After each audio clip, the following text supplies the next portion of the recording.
এখন এমন একটা দ্বীপে আছি যেখানে শুধু সাপেদের রাজত্ব, কিন্তু আমি এর থেকেও ভয়ঙ্কর জায়গায় যাব, যেমন বরফে ঢাকা একটা খাড়া পাহাড়ে উঠবো। আমি পড়ে যাবো, আমাকে নামাও নামাও। এমন একটা রাস্তায় গাড়ি চালাবো যেখানে প্রচুর মানুষ মারা গেছে। আমরা মৃত্যু থেকে আর 7 ইঞ্চি দূরে আছি। ভয়ঙ্কর শার্কদের সাথে কেজ ছাড়াই সুইমিং করব এবং আরো অনেক কিছু। আর শুরু করব এই কেজ থেকে, একটা আফ্রিকান সাফারির মাঝখানে যেখানে অনেক সিংহ, চিতা, হিপো এবং আরো অনেক প্রজাতি যেগুলো আমাদেরকে মেরে দিতে পারে। আমরা এটা কেন করছি? কারণ আমরা পৃথিবীর সব থেকে ভয়ানক 5টা জায়গায় যাব। আমি একটা সিংহ দেখতে পেয়েছি।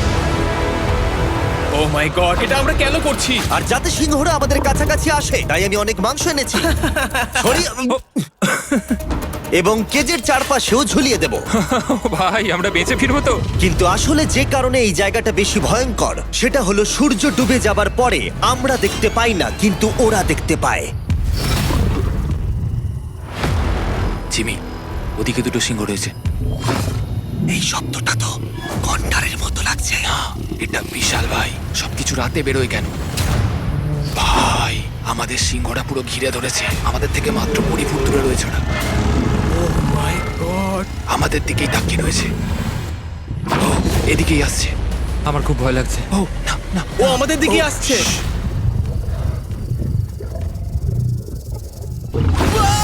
সিংহগুলো আমাদের চারপাশে ঘুরেই যাচ্ছিল। আমরা হয়তো এই ভিডিওটা করতে গিয়ে মারাই যাবো। আর এটা তো সবে শুরু, কারণ এই ভিডিওতে পরের জায়গাগুলো আগের জায়গার থেকে আরো অনেক বেশি ভয়ানক হতে চলেছে। শেষে থাকবে এমন একটা দ্বীপ যেটা সম্পূর্ণ বিষাক্ত সাপে ভরা। আর এবার আমরা আইস ক্লাইম্ব করব একটা বিশাল ভয়ানক ঠান্ডায় জমে যাওয়া জলপ্রপাতে। সবাই তৈরি হয়ে নাও, এবার একটা দারুণ অভিজ্ঞতা হবে। এই হেলিকপ্টারটা এখন ফিরে যাচ্ছে। আমরা পাহাড়ের মাঝখানে রয়েছি। আমরা এখানে কি করব? পরে দেখা হচ্ছে। এখন আমরা আইস ক্লাইম্ব করার জন্য তৈরি, আর এখান থেকে ফিরে আসার কোনো উপায় নেই। এই দুটোর মধ্যে যে কোনো একটা পথ দিয়ে এই বিশাল খাড়া পাহাড়ে উঠতে হবে এই ব্লেডেড বুটস আর এই আইস পিক্সের সাহায্যে। আমার জীবনে করা এটা সবথেকে ভয়ানক জিনিস। আমার জন্য প্রার্থনা করো। জিমি, তুমি চাও আমরা এই পাহাড়টা চড়ে ওপরে উঠি? হ্যাঁ, এটা অসম্ভব। সত্যি কথা বলতে আমার মনেই হচ্ছিল না এটা আমরা করতে পারবো। তারপর নোলানের সাথে যা হলো তাতে আমরা আরো বেশি ভয় পেয়ে গেলাম। আমি পারবো না বন্ধুরা, একটু দাঁড়াও। আমি বেরিয়ে যাচ্ছি, আমি পারবো তুমি না। হাল ছাড়তে পারো না। না, আমি পারবো না। আমার বিশ্বাসই হচ্ছে না নোলান এটা করবে। সত্যি ভাবিনি। নোলান কুইট করলো। আমরা কিন্তু প্রায় ওপরের দিকে রয়েছি। তোমরা এখন হাফ অব্দি এসেছো। ও জিমি, নিচের দিকে দেখো না। ও মাই গড। যত উঠছি তত খাড়া হচ্ছে। আমার পা, আমি গ্রিপ পাচ্ছি না। ও ও ও ও। আরে তুমি পড়ে যাচ্ছিলে? ও মাই গড, আমি টপটা দেখতে পাচ্ছি জিমি। এটা আমার করা সবথেকে ভয়ানক জিনিস। আহ! এটা আমি পারবোই। আমাকে ওপরে উঠতেই হবে। দেখাও এটা কতটা খাড়া। প্রায় এসেই গেছি, হাল ছাড়লে হবে না। আর 10% বাকি। আমি এখন কাঁদতেও পারছি না, যদিও এসব করা আমার একেবারেই উচিত নয়। তুমি প্রায় এসেই গেছো জিমি। তবু আমি কোনো মতে এই জলপ্রপাতের উপরে উঠতে পারলাম। আমরা পেরেছি ভাই। আমরা পেরেছি। আহ, কিন্তু আমার মনে হয় নোলান একদম ঠিক করেছে। কিন্তু এবার আমরা দেখবো নোলান লিস্টের 3rd প্লেসে গিয়ে কি করে, যেটা অবস্থিত বলিভিয়ায়। সেখানকার ডেথ রোডে আমরা ড্রাইভ করব। আর এখন আমরা রয়েছি পৃথিবীর সবথেকে বিপজ্জনক রাস্তায়। এই জায়গাটা যে কোনো স্কাই স্ক্রিপারের থেকে অনেক বড়। আমি বুঝতে পারছি না আমরা কেন এখানে এলাম। মিথ্যে বলছি না, এই রাস্তায় অনেকজন মারা যাওয়ার কারণে এই রাস্তাটা 1 যুগ আগেই বন্ধ করে দেওয়া হয়েছিল। এই রাস্তায় গড়ে প্রতি বছর 300 জন মারা যেত, কিন্তু আমাদের কাছে গভর্নমেন্ট পারমিশন রয়েছে, তাই আমরা এই রাস্তা দিয়ে যেতে পারি। পারমিশন না পেলে খুব ভালো হতো। চিন্তা করো না, কিচ্ছু হবে না, না। আমার তো চিন্তা হচ্ছে।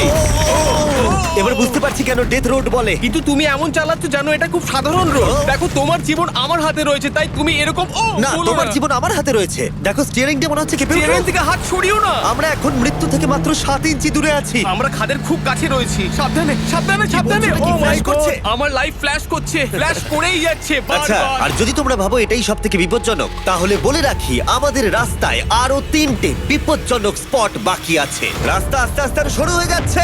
এই জায়গাটা কিন্তু খুব সাবধানে চালিও। Oh my God! দেখো ওই জায়গাটার টায়ার কিন্তু মাটিতে থাকবে না, দেখতে পাচ্ছ? হ্যাঁ, সেটা আমি দেখতে পাচ্ছি।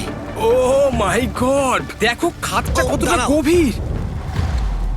নোলান, তুমি কি একটু গাইড করতে পারবে? অবশ্যই, গাড়ি থেকে নামতে পারলে খুবই খুশি হব। ও দেখো পড়ে যেও না ভাই। এটা কি? একবার দেখো খাতটা কতটা গভীর। সত্যি অনেক গভীর। এখান থেকে একটা ওয়াটার হ্যাঁ, এখান থেকে আমাকে বার করো। ঠিক আছে। হে, হে, এটা তো পাগলামো ভাই।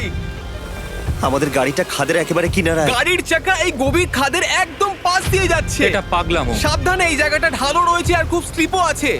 এগিয়ে এসো। নোলান, তুমি একেবারেই ডিরেকশন দিতে পারো না। আসলে আমি এখন চেষ্টা করছি গাড়ি থেকে বাইরে থাকার, অত ভালো ডিরেকশন আমি দিতে পারি না। তুমি ভিতরে ঢুকে পারো, কিচ্ছু পারছো না তুমি। ঠিক আছে। তাড়াতাড়ি বসো, এবার আমি স্পিড তুলবো। নোলান, তুমি কি জানো এই রাইডে কি করলে বেশি মজা হবে? কি? আমাদের brand new festival screamy peanut butter cup খেলে। ও, আমি ভাবলাম তুমি বলবে গাড়ি আসতে চালালে। না, ও মাই ফগ গড। অনেকটাই বেড়ে যাচ্ছে, সামনে ঠিকঠাক দেখা যাচ্ছে না। রাস্তার বেশ কিছু অংশ একেবারেই সাধারণ, কিন্তু বলিভিয়াতে ওয়েদার খুব তাড়াতাড়ি চেঞ্জ হবার কারণে হঠাৎ প্রচুর কুয়াশা মৃত্যুদূত হিসেবে সামনে চলে আসে। আরে দাঁড়াও দাঁড়াও দাঁড়াও দাঁড়াও দাঁড়াও দাঁড়াও, আমরা ধারে চলে এসেছি। আমি ভালো করেছি তো? না, আরেকটু হলে কিন্তু খাদের খুব কাছে আছি। ঠিক আছে, তাহলে এদিক দিয়ে বের করি। ঠিক আছে, একটু দূর দিয়ে চলো। হ্যাঁ আরে, ঠিক আছে। ওটা কিসের আওয়াজ হচ্ছে? আমরা অনেক কাছ দিয়ে যাচ্ছি। আমি ভাবলাম সবকিছু একসাথে মিক্স করি আর বের করি আমাদের নিজেদের ফেস্টিভ্যাল কাপ। এই কাপের সব থেকে ভালো জিনিস হলো আমরা পিনাট বাটার জার থেকে সরাসরি বের করে ইউজ করি। দেখো কতটা জ্যাব আছে, এটা দারুণ খেতে। এছাড়াও এর মধ্যে আমরা ফেস্টিভ্যালস চকলেট দিয়েছি। তোমরা হয়তো জানো না, ফেস্টিভ্যালস এর কৃষকদের আমরা যথেষ্ট পারিশ্রমিক দিই। আমরা ফেয়ার ট্রেড সার্টিফাইড বিন ব্যবহার করি। আমরা একেবারেই শিশু শ্রমিক সমর্থন করি না। ও মাই গড, এই তিনটে জিনিসই কোনো আমেরিকান চকলেট কোম্পানি করে না। নোলান, হ্যাঁ এক যুগ তো কেটে গেছে, দেখে নাও ব্রিজটা ঠিকঠাক আছে কিনা। ঠিক আছে। আমি শিওর হতে চাই যে এটা ভেঙে পড়বে কিনা, কারণ আমি মরতে চাই না। নোলান, ব্রিজটা পরীক্ষা করো, সব ঠিক আছে? হ্যাঁ ঠিক আছে। বিগ চকলেট তাদের কৃষকদের মজুরি কম দেয় আর শিশুদের দিয়ে কাজ করায়। শুধুমাত্র পশ্চিম আফ্রিকাতেই লক্ষ লক্ষ শিশু শ্রমিক রয়েছে যারা কোকো ফার্মে কাজ করে। তাই তোমাদের এটা খাওয়া উচিত শুধুমাত্র স্বাদে দারুণ বলেই নয়, বরং চকলেট ইন্ডাস্ট্রিকে একটা বার্তা দেওয়ার জন্য। তোমাদের কৃষকদের যথেষ্ট পারিশ্রমিক দাও আর শিশু শ্রমিক প্রতিকার করো। এটা তো পাগলামো ভাই। আমরা ডেথ রোড সার্ভাইভ করলাম। এখন অবধি আমরা সার্ভাইভ করেছি, কিন্তু পরের বোনাস প্লেসে কার্ল আর নোলান শার্কে ঘেরা